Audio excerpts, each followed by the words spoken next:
শ্রদ্ধেয় ডক্টর মোহাম্মদ ইউনূস যে ভাষণ দিয়েছেন সেটা একদিকে যেমন অনেক আশার সঞ্চার, অনেকের মধ্যে ভালো লাগার একটা ভালো অনুভূতি সৃষ্টি করবে, এটি ঠিক। আবার একই সাথে রাজনৈতিক মহলে কিছু ক্ষেত্রে কিছু একটু সংশয় সৃষ্টি করেছে, একটু অস্পষ্টতা তৈরি হয়েছে। যেমন আমরা বলছি যে এই সরকার রাষ্ট্র মেরামতের জন্য জনগণের কাছে একটা রূপরেখা হাজির করা দরকার এবং এটার জন্য তাদের সম্ভাব্য কত সময়ের প্রয়োজন সেটাও তাদের দিক থেকে বলা উচিত। তারা বললে কিন্তু আমরা সেটা মেনে নেব, কিন্তু আমরা একটা রিল্যাক্সেশন চাই যে এই সরকারের এই কাজগুলো করার জন্য 1 বছর কিংবা 2 মাস কিংবা 6 মাস কিংবা 3 মাস লাগবে। সেজন্য রাজনৈতিক দলগুলো যেটা চাচ্ছে যে সরকারের কাজের একটা কর্ম পরিকল্পনা, যেখানে আপনার কর্মপদ্ধতি, প্রক্রিয়া এবং সময়ের একটা উল্লেখ থাকবে। পাশাপাশি আপনার সরকারও আবার, বিশেষ করে সরকার প্রধান উপদেষ্টা তিনি ভাষণেও কিছুটা পরিষ্কার করেছেন যে এই সরকারের ম্যান্ডেট দিয়েছে ছাত্র জনতা, কাজে ছাত্র জনতা যতদিন চায় ততদিন তারা থাকবেন। ছাত্র জনতা যতক্ষণ পর্যন্ত তাদেরকে সমর্থন করবে ততক্ষণ পর্যন্ত তারা কাজ করবেন।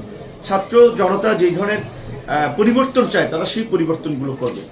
এখানে আবার একটা কিছু অস্পষ্ট হচ্ছে এই কারণে যে ধরেন এই যে ছাত্র জনতার আন্দোলন আমরা বলছি বা ছাত্র নাগরিকদের আন্দোলনের ফসল বা গণঅভ্যুত্থান আমরা বলছি, এই ছাত্র নাগরিক কিংবা জনতার প্রতিনিধি কারা ছাত্র নাগরিক, আলটিমেটলি কিন্তু সমস্ত রাজনৈতিক দল কিন্তু এই ছাত্র নাগরিকদের মধ্যে আছে এবং সমস্ত রাজনৈতিক দল কিন্তু সাপোর্ট দিয়েছে, সমর্থন করেছে, সহযোগিতা করেছে, বিধেই কিন্তু এই গণঅভ্যুত্থান সম্ভব হয়েছে। রাজনৈতিক সমর্থন এবং রাজনৈতিক আসলে গাইডেন্স ছাড়া এইরকমের একটা ম্যাস মুভমেন্ট এই যে রেজিম ছিল সেখানে কিন্তু অসম্ভব ছিল। কাজে এই যে আন্দোলন সংগ্রামে রাজনৈতিক দলগুলো বিভিন্নভাবে পরামর্শ দিয়েছে, সহযোগিতা করেছে, মাঠে ছিল, সেই ক্ষেত্রে ছাত্র জনতার পাশাপাশি রাজনৈতিক দলের স্পষ্ট একটা প্রতিনিধিত্ব দরকার। রাজনৈতিক দলসমূহের সাথে সরকারের একটা আস্থা বিশ্বাসের সম্পর্ক দরকার, কিন্তু যদি সেখানে আস্থা বিশ্বাসের সম্পর্কে ফাটল তৈরি হয়, সন্দেহ সংশয় তৈরি হয়, তাহলে কিন্তু আমাদের সকলের জন্য বিপর্যয়কর পরিস্থিতি তৈরি হবে। তো এখন বিরোধী রাজনৈতিক দলসমূহের মধ্যে একদিকে যেমন সরকারের প্রতি একেবারে আনকন্ডিশনাল সমর্থন রয়েছে, আবার কিছু একটু সন্দেহ সংশয় রয়েছে যে আসলে নির্বাচন সামনের পরিস্থিতি কি হতে যাচ্ছে, রাজনৈতিক দলগুলোর মতামত নেওয়া হচ্ছে কিনা, রাজনৈতিক দলগুলোর পরামর্শ নেওয়া হবে কিনা। সেক্ষেত্রে আমরা ইতিমধ্যে একটা প্রস্তাব আমরা দিব, যেটা হচ্ছে এই সরকারের যে শক্তি বা ভিত্তিটা জনগণ, পাশাপাশি এই সরকারের একটা রাজনৈতিক ভিত্তি দরকার। রাজনৈতিক ভিত্তিটা হতে পারে রাজনৈতিক দলসমূহের 2-1 জন করে প্রতিনিধি নিয়ে এই উপদেষ্টার সংখ্যাটা আরো বাড়িয়ে এই গভর্নমেন্টকে ভাইব্রেন্ট করা। কারণ এই সরকারের বর্তমান যে দুটি চ্যালেঞ্জ, সেটি কিন্তু এই সরকার শপথ নেওয়ার প্রায় অর্ধ মাস চলে গেলেও এখন পর্যন্ত কাঙ্ক্ষিত অগ্রগতি কিন্তু লক্ষ্য করা যায়নি। এর পেছনে অনেকগুলো কারণ রয়েছে, যে সরকারকে বিভিন্ন গ্রুপ ডিস্টেবিলাইজ করছে, তারা আন্দোলন সংগ্রামের নামে সরকারকে জিম্মি করার চেষ্টা করছে, একটা অস্থিতির পরিস্থিতি সৃষ্টি করার চেষ্টা করছে। গতকালকে আনসারদের সচিবালয় গ্রাম এবং নৈরাজ্য তৈরি করে আমরা সেটা দেখলাম। কাজে এই ধরনের অনেকগুলো ঘটনা সরকারকে ফেস করতে হচ্ছে। পাশাপাশি এই গত রেজিমকে যারা অন্ধভাবে সমর্থন দিয়েছিল, প্রতিষ্ঠিত করেছিল, আমাদের পার্শ্ববর্তী প্রতিবেশী দেশ, তাদের একটা সমর্থন রয়েছিল ওই সরকারের প্রতি। কাজে এই সরকারের শক্ত অবস্থানের কারণে তারা সরকারকে একটু চাপে ফেলতে চায়। তাদের একটা অপতৎপরতা আমরা লক্ষ্য করছি। আমাদের পূর্বাঞ্চলীয় জেলাগুলোতে বাঁধ খুলে দিয়ে বন্যার সৃষ্টি করা, আবার এখানকার কিছু সংখ্যালঘুদেরকে উস্কানি দিয়ে বিভ্রান্তিকর বিষয়ে রাস্তায় নামানো। এই যে আইন শৃঙ্খলা পরিস্থিতি এবং রাজনৈতিক একটা স্থিতিশীলতা, এটা কিন্তু এই সরকারের জন্য একটা বড় চ্যালেঞ্জ। সরকার কিন্তু এখন পর্যন্ত আইন শৃঙ্খলা পরিস্থিতি পুরোপুরি স্বাভাবিক করতে পারেনি, স্থিতিশীল করতে পারেনি। দ্বিতীয়ত, অর্থনীতিকে সচল রাখা কিংবা অর্থনীতিকে গতিশীল রাখা সরকারের জন্য একটা বড় চ্যালেঞ্জ। এই সরকারের অনেকজন মানুষ কিন্তু প্রতিযশা অর্থনীতিবিদ রয়েছেন, কিন্তু এখন পর্যন্ত বিশেষ করে ধরেন আমরা একটা রাজনৈতিক রোডম্যাপের বাইরেও ইকোনমিক রোডম্যাপও কিন্তু এখন পর্যন্ত আমরা দেখছি না। তো কাজে এইগুলো কিন্তু রাজনৈতিক মহলে বা বিভিন্ন মহলে কিন্তু আলাপ আলোচনা হয় যে আচ্ছা তাহলে কোন দিকে আমরা যাচ্ছি, তার তো একটা রূপরেখা, তার তো একটা প্রস্তাবনা, আলাপ আলোচনা থাকার দরকার। সেই দিক থেকে গতকালকে প্রধান উপদেষ্টার ভাষণে অনেক বিষয় ক্লিয়ার হয়েছে যে তার ব্যাংকিং খাত সুশাসন প্রতিষ্ঠা সহ অর্থনৈতিক পুনর্গঠন, ছাত্র যুবক তরুণদের চিন্তা ভাবনাকে প্রাধান্য দিয়ে রাষ্ট্র গঠন, প্রশাসনিক রাজনৈতিক সংস্কার এবং সর্বশেষ একটা অবাধ, সুষ্ঠু, নিরপেক্ষ নির্বাচনের মাধ্যমে জনপ্রতিনিধিদের কাছে ক্ষমতা হস্তান্তর করা। সেক্ষেত্রে সব বিষয়গুলোই মোটামুটি এসেছে। কিছু বিষয় একটু রাজনীতিবিদরা তো আসলে যেটা বলে সাংবাদিকদের মতো যে যত পরিষ্কার করে বলা যায় তত পরিষ্কার হতে চায়। সেক্ষেত্রে যে বিষয়টা পরিষ্কার হচ্ছে না, আমার মনে হয় যে কয়েকদিনের মধ্যে এটা হয়ে যাবে এবং রাজনৈতিক দলগুলোর সাথে ডায়লগ, প্রধান উপদেষ্টা সহ উপদেষ্টা পরিষদ বসবে, নিশ্চয়ই সেখানে বিষয়গুলো আশা করি একটা সমাধান মিলবে। আপনার কথা রেশ ধরেই যদি বলি যে যেখানে গত 17 বছর একটা দেশে স্বৈরশাসন চলছে, তো সেখানে এই সরকারের বয়স হলো মাত্র 14 দিন। তো এর ভিতরে আসলে অনেকেই বলতেছে যে তার এই প্ল্যানটা, এই বিষয়ে এই 14 দিনে আসলে কি একটা মানুষকে মূল্যায়ন বা একটা সরকারকে যেভাবে তাকে চারদিক থেকে চেপে ধরতেছে, এটা কি সম্ভব 14 দিনে একটা মানুষকে মূল্যায়ন করা? না, প্রথমত হচ্ছে যে এটা ঠিক যে গত 16 বছরের যে জঞ্জাল, যে আবর্জনা, সেটা পরিষ্কার 16 দিন হবে না। তার জন্য অবশ্যই একটা সময় লাগবে। কিন্তু নতুন উপদেষ্টারা দায়িত্ব নিলেও রাষ্ট্রের যে কাঠামো সেটি কিন্তু পুরানো আছে এবং রাষ্ট্র কিন্তু ফাংশন করতেছে। রাষ্ট্র কিন্তু অনেকগুলো স্টেক হোল্ডার উপাদান নিয়ে রাষ্ট্র চলে। সেই ক্ষেত্রে ধরেন বিভিন্ন দেশের যারা নতুন প্রধানমন্ত্রী, প্রেসিডেন্ট ইলেক্টেড হন, তারা কিন্তু প্রথম 100 দিন কিংবা প্রথম 30 দিনের কর্মসূচি একটা রোডম্যাপ ঘোষণা করে। সেক্ষেত্রে এখানে ডক্টর ইউনূস স্যারের মতো একজন ইনোভেটিভ মানুষ, সৃজনশীল মানুষ, নিজেই সোশ্যাল বিজনেসের কনসেপ্টকে সারা বিশ্বে পপুলার করেছেন, সফল করেছেন। তার প্রতি একটি প্রত্যাশা থাকে অনেক ধরনের মানুষের। সেক্ষেত্রে আমার মনে হয় যে অন্তত তারা একটা রোডম্যাপ এই কয়েকদিনে দিতে পারত। সেটা দেয়নি বা সম্ভব হয়নি, এখনো সেটা দিতে পারে। সেটা দিলে মানুষের যে আশা আকাঙ্ক্ষা, সেটা আমি মনে করি অনেকখানি একটা সন্তুষ্টির ঢেকুর তারা তুলতে পারবে। প্লাস হচ্ছে অবশ্যই আরো একটা বিষয় আমাদেরকে বুঝতে হবে, এখন যে বিভিন্ন সংগঠন, কমিউনিটি আন্দোলনের নামে সরকারকে চাপে ফেলা বা অস্থিতিশীল পরিস্থিতি তৈরি করার যে কাজগুলো করছে, এগুলোতে কোনোভাবেই সমর্থন দেওয়া যাবে না। আমরা কিন্তু একটা বিষয় পরিষ্কার করেছি যে এই সরকার ছাত্র জনতার সরকার, ছাত্র জনতার চাওয়া পাওয়ার আলোকে তারা এটা আগামীতে গণতান্ত্রিক বাংলাদেশ বিনির্মাণ করবে, যেখানে মারামারি, হানাহানি, রাজনৈতিক দুর্বৃত্তায়ন, ঘুষ, দুর্নীতি থাকবে না। এখন এই কাজগুলো করতে তো তাদেরকে কিছুদিন সময় দেওয়া লাগবে, বিভিন্ন লোকে রিপ্লেস করতে হবে, সেজন্য তাদেরকে একটু চিন্তা ভাবনার সুযোগ দিতে হবে। কাজে ওই সময়টুকু পর্যন্ত আমরা ধৈর্য ধরার পক্ষে এবং আমরা সবার প্রতি, দেশবাসীর প্রতি, বিভিন্ন কমিউনিটি তাদের প্রতি কিন্তু আহ্বান জানিয়েছি যে অন্তত আল্লাহর হস্তে 1 মাস আপনারা আন্দোলন করেন না, কারণ একটা মাস তাদেরকে স্থিতিশীল হয়ে কাজ করার সুযোগ দেন। আপনি একটা গণমাধ্যমে চাকরি করেন কিংবা একটা অফিসে চাকরি করেন, আপনাকে যদি নতুন এক জায়গায় বদলি করা হয়, ওখানকার পরিবেশ বুঝে ওঠার জন্য কিন্তু আপনার 10-15 দিন সময় লাগবে। কাজে এই যে একটা ফ্যাসিস্ট সরকার যারা 15 বছরে সমস্ত প্রতিষ্ঠানগুলোকে আপনার তাদের স্বকীয়তা ধ্বংস করে একটা দলবাজের আখড়ায় পরিণত করেছে, দলবাজদেরকে বিভিন্ন পদে পদোন্নতি দিয়েছে। কাজে এই পরিস্থিতিতে তো রাতারাতি চেঞ্জ করা সম্ভব না। এই পদগুলোতে উপযুক্ত লোক তৈরি করতে হবে, তার জন্য কিন্তু একটু সময়ের প্রয়োজন আছে। যেটা একটু বিষয় যে আপনি বলতেছিলেন যে গত 17 বছরে যেভাবে তারা করতেছে এবং বিভিন্ন রূপে, আসলে স্বৈরাচার যদি বলি, তারা বিভিন্ন রূপে ফিরে আসতে যাচ্ছে। যেমন কখনো আনসার, কখনো রিক্সাওয়ালা, কখনো হিন্দু লীগ, মানে নানান রকম বিভিন্ন রূপে তারা ফিরে আসতেছে, যেটা আমরা দৃশ্যমান দেখতেছি আসলে। তো আসলে সরকারের জন্য এইটা একটা বড় চ্যালেঞ্জ কিনা আসলে, এই ফেসিস যেখানে একটা প্রাইমারি স্কুলে মাস্টার থেকে শুরু করে একজন সর্বোচ্চ পর্যায়ে লেভেল সব জায়গায় দলীয়করণ আসলে, তো এটা আসলে এই সরকারের জন্য অনেক বড় কঠিন এবং কতটুকু সময় লাগতে পারে বলে? না, এটা তো আমি প্রথমে আমার বক্তব্যে বলেছি যে সরকারের দুটো প্রধান চ্যালেঞ্জের মধ্যে রাজনৈতিক স্থিতিশীলতা ও আইন শৃঙ্খলা পরিস্থিতি স্বাভাবিক করা যেমন একটা চ্যালেঞ্জ, এবং অর্থনৈতিক পুনর্গঠন কিংবা অর্থনীতি সচল করা একটা চ্যালেঞ্জ। তো রাজনৈতিক স্থিতিশীলতার এটা একটা পার্ট। বিশেষ করে আমাদের যে পতিত স্বৈরাচার হাসিনা ও তার দোসররা, তাদের কাছে কিন্তু লক্ষ লক্ষ কোটি কোটি টাকা আছে।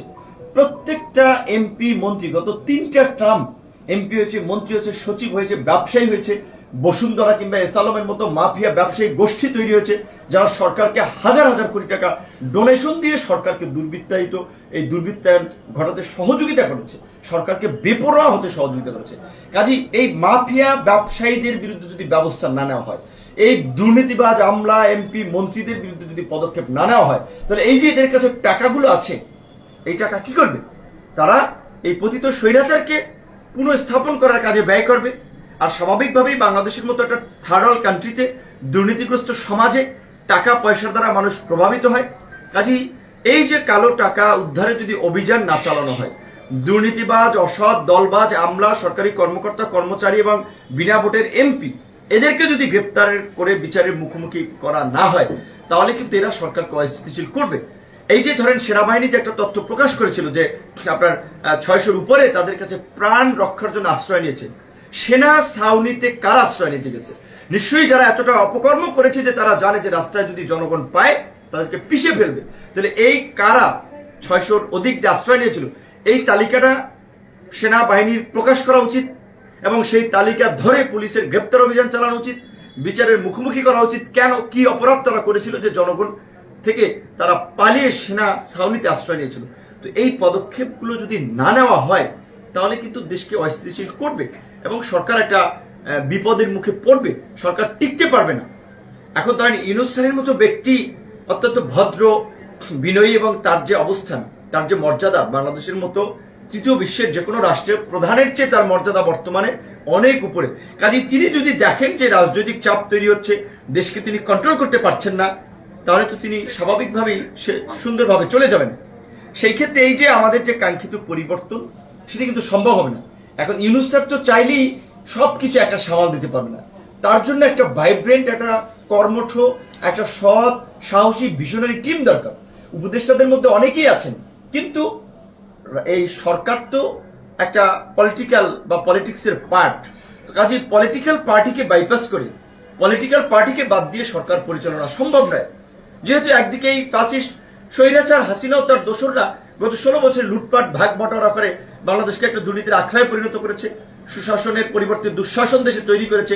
কাজে এখন এই সরকারের দায়িত্ব হবে যে গত 16 বছরে তারা গণতন্ত্র, ভোটাধিকার পুনরুদ্ধারের লড়াই সংগ্রাম করেছে, সুশাসন প্রতিষ্ঠার অঙ্গীকার নিয়ে যারা মানুষের কাছে রাজনীতি করেছে, আন্দোলন করেছে, ত্যাগ স্বীকার করেছে, তাদের সমন্বয়ে এই সরকারের একটা জাতীয় ঐক্যের বা জাতীয় রাজনীতিরও চেহারা দেওয়া। এখানে যদি বিভিন্ন রাজনৈতিক দল থেকে আরো 2-4 জন থাকে তাহলে কিন্তু সরকারের শক্তিটা বাড়বে। তো এই রাজনৈতিক সমর্থনটাও যদি আনকন্ডিশনাল ভাবে সরকারের সাথে থাকে তাহলে কিন্তু সরকারকে আর কেউ ঠেকাতে পারবে না। এখন ছাত্র জনতা আমরা বলছি, আমরা ছাত্র জনতাকে গ্লোরিফাই করছি, তাদের ত্যাগ তিতিক্ষা সংগ্রামকে আমরা রেসপেক্ট করছি, কিন্তু কোনো অসংগঠিত গোষ্ঠী, কমিউনিটি কখনোই টেকসই কিছু করতে পারে না। এই যে ছাত্র জনতা, ধরেন ছাত্রদের কথায় আন্দোলন, এখানে ছাত্র অধিকার পরিষদের নেতাকর্মীরা ছিল, ছাত্র দলের নেতাকর্মীরা ছিল, ছাত্র শিবিরের নেতাকর্মীরা ছিল, সাধারণ ছাত্ররা ছিল। কাজে এই সাধারণ ছাত্ররা কিংবা রাজনৈতিক দলের নেতাকর্মীরা সবসময় কিন্তু এই বৈষম্য বিরোধী ছাত্রদের ডাকে রাস্তায় আসবে না, কিংবা ছাত্র জনতার ডাকেই রাস্তায় নামবে না, কারণ তারা একটা নির্দিষ্ট রাজনৈতিক আইডিওলজিতে বিলিভ করে।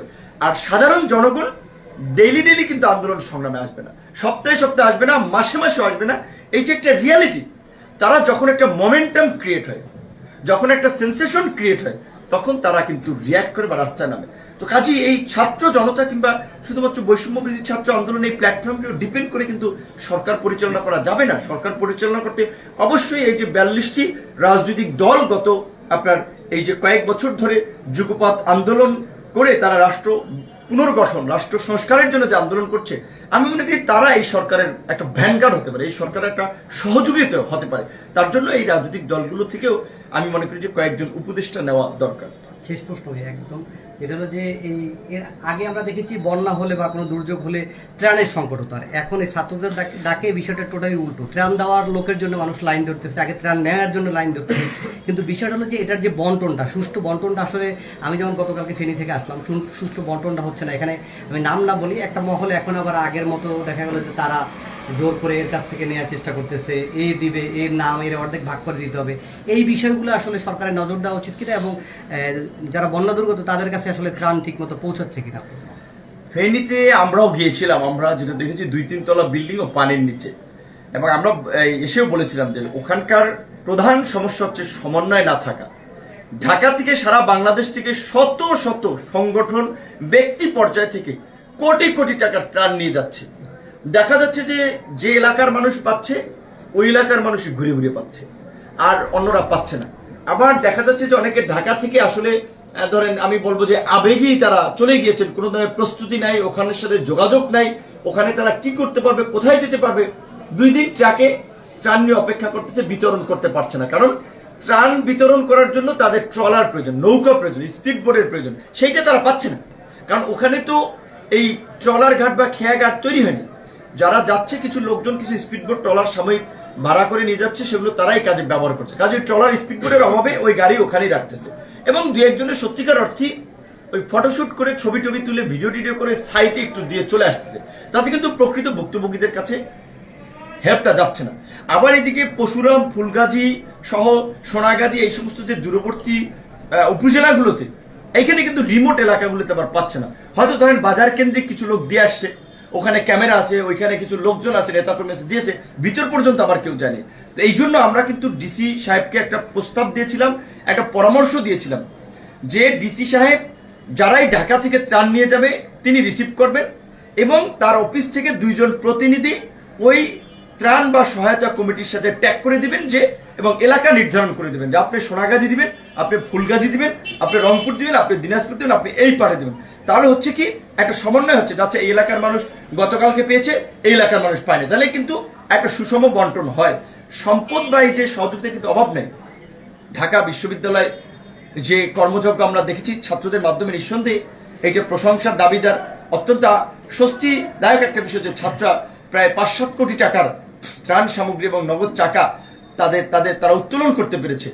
আবার ঢাকা বিশ্ববিদ্যালয় একটা ইনস্টিটিউশন হচ্ছে একজন ব্যক্তি, যে আহমদুল্লাহ সাহেব আসুন্না ফাউন্ডেশন একটা সংগঠন, যদি হুজুর দেখে এটা প্রচার হচ্ছে না খুব বেশি, তিনি কিন্তু আপনার 25 থেকে 30 কোটি টাকার ত্রাণ সামগ্রী তিনি সংগ্রহ ইতিমধ্যেই কিন্তু ওই এলাকাগুলোতে দিয়ে দিচ্ছেন। কাজে দেখেন, একদিকে ছাত্র সমাজ মিলে 5-7 কোটি টাকা যেমন কালেক্ট করছে, সেটা নিশ্চয়ই আনন্দের, এইটাও কখনো দেখা যায়নি। আবার আরেকদিকে একজন ব্যক্তি আস্থা বিশ্বাস থাকায় মানুষের 25 থেকে 30 কোটি টাকার ত্রাণ সামগ্রী। আবার ইন্ডিভিজুয়াল পর্যায়ে যে আমরা বিভিন্ন সংগঠনের পক্ষ থেকে নিয়ে যাচ্ছে, কিন্তু এটা একটা সমন্বয় হলে আসলে সব মানুষ, আমার বিশ্বাস যারা ভুক্তভোগী হয়েছে, একটা মানুষও আপনার সহায়তা বঞ্চিত হবে না যদি সমন্বয় করা যায়। তো এই কারণে আমরা যারা যাচ্ছে তাদের প্রতি আমরা আহ্বান জানাবো, একটু কষ্ট করে হলেও যে এলাকায় কেউ পায় নাই খোঁজ খবর নিয়ে সেখানে দেন। শুকনা খাবার কয়দিন খাবে? 4-5 দিন ধরে খালি মুড়ি চিরা বিস্কিট এগুলো দেওয়া হচ্ছে। এখন অন্য খাবার ব্যবস্থা করা দরকার, তারা যেন ভাত, একটু ডাল, মাছ টাছ, ডিম টুম এগুলা খেতে পারে, এগুলো একটু ব্যবস্থা। যেহেতু আমরা দিচ্ছি সহযোগিতা, যারা দিচ্ছে তাদের উদ্দেশ্যে বলছি, যারা দিতে পারছে না তাদের উদ্দেশ্যে তো বলছি না। যদি রান্না করা খাবার টাবারের ব্যবস্থা করা যায়। পানির একটা প্রচন্ড রকমের সংকট, পানি এত ঘোলাটে, ওগুলো আপনার ওই হ্যালোজেন ট্যাবলেট দিয়ে 3 দিন রাখলেও আপনার পরিষ্কার হবে না। তো কাজে বিশুদ্ধ পানি একটা চরম সংকট। পাশাপাশি আপনার তাদের ওখানে বিদ্যুৎ নাই, কাজে অন্ধকারে থাকতেছে। মোমবাতি তাদের অনেকের চাহিদা, যেটা আমরা দেখেছি। পানিবাহিত রোগের কারণে অনেক ক্ষেত্রে ডায়রিয়া টাইরিয়া হচ্ছে, স্যালাইন কিংবা সাময়িক জ্বর ঠান্ডা থেকে নাপা, এই সমস্ত কিছু বেসিক আপনার প্রয়োজনীয় ওষুধ কিংবা খাদ্য সামগ্রী তারা নিয়ে যেতে পারে। বিশেষ করে শুকনা খাবারের পাশাপাশি এখন অন্য খাবারের দিকে যাওয়া, 5-7 দিন অলরেডি হয়ে গেছে। তো এটা হচ্ছে যারা যাচ্ছেন তাদের প্রতি আমাদের আহ্বান। এবং আপনারা জানেন ইতিমধ্যেই প্রধান উপদেষ্টা তিনি ওই যে আগে শেখ হাসিনার ত্রাণ ফান্ডে 5 কোটি টাকা দিয়ে ফটোশুট করে ওইটা আবার বিক্রি করবে, যে আমি প্রধানমন্ত্রীর খুব কাছের লোক, এই জন্য কিন্তু উনি ফটোশুটের জন্য ত্রাণ তহবিল এগুলো নিরুৎসাহিত করেছেন, যে যারা দিবেন অ্যাকাউন্টে দিয়ে দেন। তার প্রধান উপদেষ্টা ত্রাণ তহবিলের অ্যাকাউন্ট আছে, অ্যাকাউন্টে দিয়ে দেন। সেক্ষেত্রে যারা সরকারি বেসরকারি পর্যায়ে আছেন তাদের প্রতি আহ্বান, আপনারা দিতে পারেন। বেসরকারি পর্যায়ে যারা কাজ করছে, আমরা গণ অধিকার পরিষদ সহ বিভিন্ন রাজনৈতিক দল সংগঠন, তাদের মাধ্যমেও সহযোগিতা করতে পারেন। এবং যারা এই সহযোগিতাগুলো করছেন তাদের প্রতি আহ্বান যে আপনারা একটু সমন্বিত প্রক্রিয়ার মধ্যে দিয়ে সব মানুষের কাছে পৌঁছানোর চেষ্টা করবেন। এবং অবশ্যই, এবং যারা অনেক ক্ষেত্রে আমি দেখেছি ভালো ফ্যামিলি 10 তলা বিল্ডিং এ তাদের উপরের বা নিচের ফ্লোরে তারা সাধারণ মানুষকে জায়গা দিয়েছে, জায়গা যেহেতু দিয়েছে খাবারও কিছু দেওয়া লাগতেছে, তো তাদের পরিবারের খাবার শেষ হয়ে গেছে। কাজে এখনো তো অনেকের একটা সংকোচবোধ থাকে যে তাদের মানুষের কাছে হাত পাতা। তো কাজে এই ক্ষেত্রে আমি মনে করি যে ত্রাণ বিতরণ এই শব্দটা না ইউজ করে আমাদের নতুন নতুন আপনার শব্দে আমাদের যাওয়া উচিত, যে আমাদের সহযোগিতা, মানবিক সহযোগিতা, আমাদের উপহার বন্যার্থদের দুর্গত, আমাদের ভাই বন্ধু তারা তো ভিক্ষা চায় না, হঠাৎ করে তারা এরকম একটা বিপর্যয়ের মধ্যে পড়েছে, আমাদের প্রতিবেশী রাষ্ট্রের কারণে এই বিপর্যয় তৈরি হয়েছে। সুতরাং এখানে তাদেরকে সহযোগিতা আমরা হাত বাড়িয়ে দিচ্ছি আমাদের ভাই বন্ধু সহযোদ্ধা হিসেবে। তো আমরা মনে করি যে আপনারা ইতস্তত বোধ করবেন না। আপনাদের এই সংকটে আমরা যেভাবে এই যে গত আপনার 5ই অগস্ট ছাত্র জনতা কাঁধে কাঁধ মিলিয়ে যে শেখ হাসিনার পতন ঘটালাম একটা নতুন বাংলাদেশ বিনির্মাণ করার জন্য, এই যে টিএসসিতে কোটি কোটি টাকার আপনার ত্রাণ কিংবা ফান্ড সংগ্রহ কিংবা একজন আহমদুল্লাহ সাহেব কিংবা আসুন্না ফাউন্ডেশনের গণঅধিকার পরিষদের অন্যান্য রাজনৈতিক দল, এই বাংলাদেশে আমরা চাই যে একজনের বিপদে সকলে তার পাশে দাঁড়াবে, কোথাও কোনো বিপর্যয় হলে সকলে মিলে সেটাকে মোকাবেলা করবে। এই যে একটা নতুন বাংলাদেশ তৈরি হয়েছে, আমাদের দৃঢ় বিশ্বাস যে আমরা যদি এই পরিবেশটা বজায় রাখতে পারি এবং আমাদের মানসিকতা যদি উন্নত করতে পারি, অবশ্যই আগামী 5-7 বছরের মধ্যে বাংলাদেশকেও ইউরোপ আমেরিকার মতো একটা উন্নত দেশের লেভেলে নিয়ে যাওয়া সম্ভব। ধন্যবাদ ভাই। Thank you. রাশেদ ভাই আপনার 5 মিনিট হাত ভরে ধরা, এটা ঠান্ডা ছেড়ে দেন ভাই, 2 মিনিট। একটু ব্রেক নিয়ে